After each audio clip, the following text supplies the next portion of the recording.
একজন মানুষ আগুনে পড়ে ছাই হয়ে গেছে, তার ধ্বংসাবশেষ ছাইয়ের সাথে মিশে গেছে, ওই অবস্থায় আল্লাহ রাব্বুল আলামিন তাকে জান্নাতি হলে জান্নাতের নেয়ামত ভোগ করাবেন।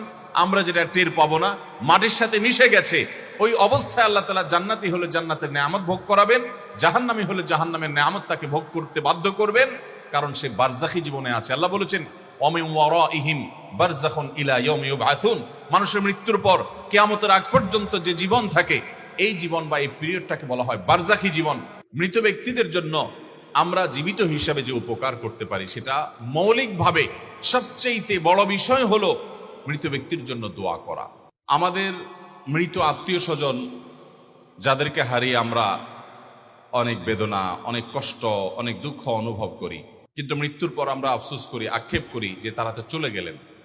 প্রত্যেকটা মুসলমান চায় যে আমার মা, আমার বাবা, আমার ভাই, আমার বোন, আমার বন্ধু বান্ধব, স্বামী কিংবা স্ত্রী যাকে হারিয়েছি তাকে যদি একটু উপকার করতে পারতাম। প্রত্যেকটা জীবিত মানুষ চায় যে তার মৃত আত্মীয় স্বজনের উপকার যদি করার কোনো পদ্ধতি থাকতো, তাহলে সেই উপকার করতে কেউ কার্পণ্য করতাম না। সবাই আমরা এটা চেষ্টা করি, ঠিক কিনা বলেন? এখন প্রশ্ন হলো, কোরআন এবং সুন্নাহর আলোকে আমরা একজন মৃত মানুষকে কিভাবে উপকার পৌঁছতে পারি, কিভাবে তাদের কল্যাণে আসতে পারে সেরকম কাজ করতে পারি, সেটা আমাদের জানা দরকার আছে না নাই? আলামুল গায়েব বা অদৃশ্যের জগৎ, সেখানে কোনটা কাজে আসবে কোনটা আসবে না, কিভাবে করলে কাজে আসবে কিভাবে করলে আসবে না, এটা জানার একমাত্র সূত্র হলো ওহী। প্রিয় নবী সাল্লাল্লাহু আলাইহি সাল্লাম ওহীর মাধ্যমে আল্লাহর কাছ থেকে আলামুল গায়েবে আমাদের কি কাজে আসবে কি আসবে না সে বিষয়ে তিনি জেনেছেন। এছাড়া আলামুল গায়েবে কি কাজে আসবে আর কি কাজে আসবে না এটা জানার আর কোনো উপায় আছে? আর কোনো উপায় নেই।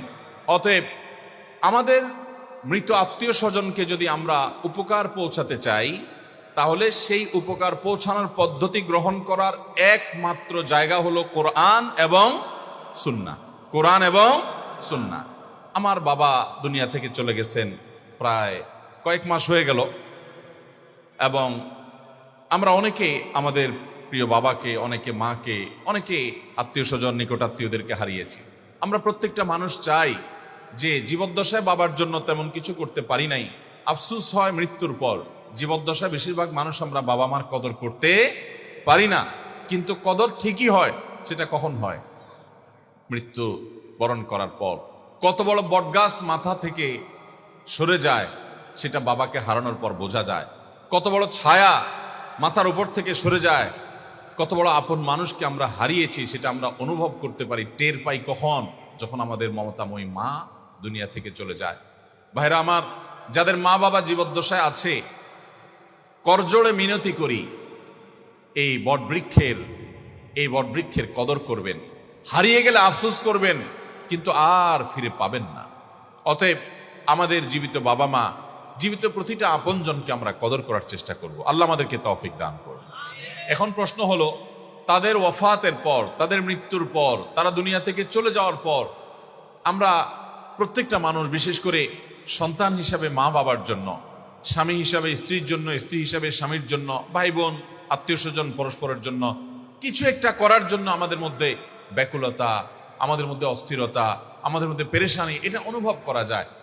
বাংলাদেশে ওলামা একরামের চাইতে, মাদ্রাসার শিক্ষকদের চাইতে, মসজিদের ইমাম খতিবদের চাইতে সাধারণ মানুষের এই আকুলতা, এই ব্যাকুলতা, এই অস্থিরতা, এই পেরেশানি মুর্দার জন্য কিছু করার যে চেষ্টা, এটা আলেমদের চাইতে আর ভালো কে জানে? ওলামা একরাম প্রত্যেক আলেম জানেন যে মানুষ যত বড় পাষাণ হোক, সে চায় আমার বাবার মৃত্যুর পর আমার বাবার আমল নামায় একটু সওয়াব যুক্ত হোক, আল্লাহ আমার বাবাকে একটু মাগফিরাত নসিব করুক, নাজাত নসিব করুক, ওনাকে জান্নাতের ফয়সালা দান করুক। এর সমস্ত সন্তান চায় কি চায় না? যদি বেঁচে থাকতেন তো আদর করে একটু খাওয়াতে পারতাম, একটু পান করাতে পারতাম। তিনি আল্লাহর জিম্মায় চলে গেছেন, আমার আর কিছু করার সেখানে নাই। অতএব সেখানে তাকে উপকার পৌঁছানোর একমাত্র মাধ্যম হলো আল্লাহ রাব্বুল আলামিন যদি তার প্রতি রহম করেন সেটি, আর তার উপায় জানার একমাত্র উপায় হলো কোরআন এবং সুন্নাহ। আল্লাহ রাব্বুল আলামিন কোরআনে কারিমে বলেছেন, সূরা নাজমের 36 থেকে 39 নম্বর আয়াত পর্যন্ত, এখানে বলেছেন, আমলাম ইউনাব্বা বিমা ফি সুহফি মূসা, মূসা আলাইহিস সালামের সহিফাতে, তার প্রতি নাজিলকৃত আসমানি গ্রন্থে কি লেখা হয়েছে, কি বলা হয়েছে, এগুলো কি তাদেরকে বলা হয়নি? ওয়া ইব্রাহিম আল্লাযী ওয়াফা, যে ইব্রাহিম আল্লাহর সঙ্গে কৃত ওয়াদা পূর্ণ করেছেন আলাইহিস সালাতু ওয়াস সালাম, তার সহিফাতে আল্লাহ তাআলা কি নাজিল করেছেন সেটা কি তারা জানে না? কি ছিল সেই সহিফাগুলোতে? দুইটা কথা, আল্লাহ তাজিরু ওয়াজিরাতুন বিজরা উখরা, পৃথিবীর কোন মানুষের পাপের বোঝা, একজনের পাপের বোঝা অন্যজন বহন করবে, প্রত্যেকটা মানুষের পাপ তাকেই পাবে, একজনের পাপের বোঝা আরেকজনকে বহন করা লাগবে। দুনিয়াতে মানুষ ভুল করে বিচার করতে, বিশ্লেষণ করতে গিয়ে, জাজমেন্ট করতে গিয়ে, এই জন্য একজনের পাপের বোঝা আরেকজনের ঘাড়ের উপরে হয়তো চাপাতে পারে, না বুঝে, না জেনে বা ইচ্ছাকৃত। কিন্তু আল্লাহ রাব্বুল আলামিনের ফয়সালা হলো কিয়ামতের দিন কোন মানুষ তার পাপের বোঝাকে আরেকজনের উপরে চাপাতে পারবে না, প্রত্যেকেই যার যার পাপের প্রায়শ্চিত্ত তাকে করতে হবে। এবং আরেকটি কথা হলো আল্লাইসা লিল ইনসানি ইল্লা মা সাআ, মানুষ যা নিজের জন্য আখিরাতের কামাই করে নিয়ে গেছে শুধু ওইটাই তার উপকারে আসবে, এছাড়া আর কিছু তার উপকারে আসবে না। এই দুটি কথা আমাদেরকে পরিষ্কারভাবে জানিয়ে দেয় যে আমাদের মৃত আত্মীয় স্বজনরা দুনিয়া থেকে যদি কিছু নেকামল নিয়ে যান, নামাজ পড়ে যান, দান সাদাকা করে যান, রোজা রেখে যান, তাসবিহ তিলাওয়াত করে যান, তাহলে সেগুলো তাদের মৃত্যুর পর তাদের কাজে আসবে, আমল নামার সেই সওয়াবের বিনিময়ে আল্লাহ তাআলা তাদেরকে দিবেন। এর বাইরে মৃত ব্যক্তিদের জন্য আমরা জীবিত হিসাবে যে উপকার করতে পারি সেটা মৌলিকভাবে সবচেয়ে বড় বিষয় হলো মৃত ব্যক্তির জন্য দোয়া করা। দোয়া করা এটা এত বড় উপকারী একটা কাজ যে নবী করিম সাল্লাল্লাহু আলাইহি সাল্লাম বলেছেন, মানুষের মৃত্যুর পর বারজাখী জীবনে, বারজাখী জীবন মানে হলো মৃত্যুর পর কবরস্থ হলে কবরে বা মানুষের ধ্বংসাবশেষ যেখানে যে অবস্থায় থাকে সেটার সেই জীবনটাকে বলা হয় হলো বারজাখী জীবন। বারজাখী জীবনে আল্লাহ রাব্বুল আলামিন মানুষকে জান্নাতি হলো জান্নাতের নেয়ামত আর জাহান্নামী হলো জাহান্নামের শাস্তি তাকে ভোগ করান, এবং সেটা অলৌকিকভাবে হয়, অদৃশ্যের বিষয়, আমরা সেটা অনুভব করতে পারি না। একজন মানুষ আগুনে পড়ে ছাই হয়ে গেছে, তার ধ্বংসাবশেষ ছাইয়ের সাথে মিশে গেছে, ওই অবস্থায় আল্লাহ রাব্বুল আলামিন তাকে জান্নাতি হলে জান্নাতের নেয়ামত ভোগ করাবেন, আমরা যেটা টের পাবো না, মাটির সাথে মিশে গেছে, ওই অবস্থায় আল্লাহ তাআলা জান্নাতি হলে জান্নাতের নেয়ামত ভোগ করাবেন, জাহান্নামী হলে জাহান্নামের নেয়ামত তাকে ভোগ করতে বাধ্য করবেন, কারণ সে বারজাখী জীবনে আছে। আল্লাহ বলেছেন ওমিন ওয়ারাইহিম বারযাখুন ইলা ইয়াউমি ইউবআসুন, মানুষের মৃত্যুর পর কিয়ামতের আগ পর্যন্ত যে জীবন থাকে এই জীবন বা এই পিরিয়ডটাকে বলা হয় বারজাখী জীবন। এই বারজাখী জীবনে একজন মানুষ যদি জান্নাতি হন, অর্থাৎ জান্নাতের সাথে তার কানেক্টেড করে দেওয়া হয় তার কবরকে, তখন সেই ব্যক্তিকে জান্নাতি হিসাবে যেই ক্লাসের জান্নাতি, যেই শ্রেণীর জান্নাতি, হঠাৎ করে তার জান্নাতি হিসাবে তার শ্রেণীটাকে উন্নীত করে দেওয়া হয়, প্রমোশন করে দেওয়া হয়। তিনি অনুভব করতে পারেন যে আমি এখন আর আগের জান্নাতে নাই, বরং তার চাইতে আপার ক্লাসের জান্নাতে আছে। তখন সেই ব্যক্তি জিজ্ঞাসা করেন, হাদিসটি ইবনে মাজাহ বর্ণিত হয়েছে, সেই ব্যক্তি জিজ্ঞাসা করেন ফেরেশতাদেরকে, কোত্থেকে এটা হলো, কোত্থেকে এটা হলো? আন্না হাদা, এই যে আমি আগে যে নেয়ামত ভোগ করছিলাম এখন আমাকে আপার ক্লাসের জান্নাতি করা হলো, আমার নেয়ামতের ধরন উন্নীত হয়েছে, আমি বুঝতে পারছি, কিন্তু আমি তো মৃত্যুবরণ করেছি, আমার তো আর আমল করে জান্নাতের নেয়ামত বাড়ানোর বা আমার ক্লাসকে উন্নীত করার ক্ষমতা তো আর নাই, মৃত্যুর সঙ্গে সঙ্গে সব তো বন্ধ হয়ে গেছে।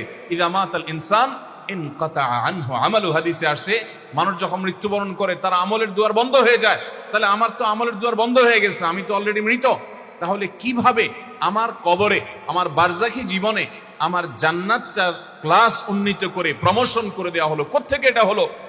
সেই কবরবাসী অবাক হয়ে ফেরেশতাদেরকে জিজ্ঞাসা করেন, তখন ফায়ুকাল, তাকে বলা হয় তোমার আমল করার আর সুযোগ ছিল না এবং তোমার ক্লাস উন্নীত করারও সুযোগ ছিল না, কিন্তু একটা দরজা খোলা ছিল।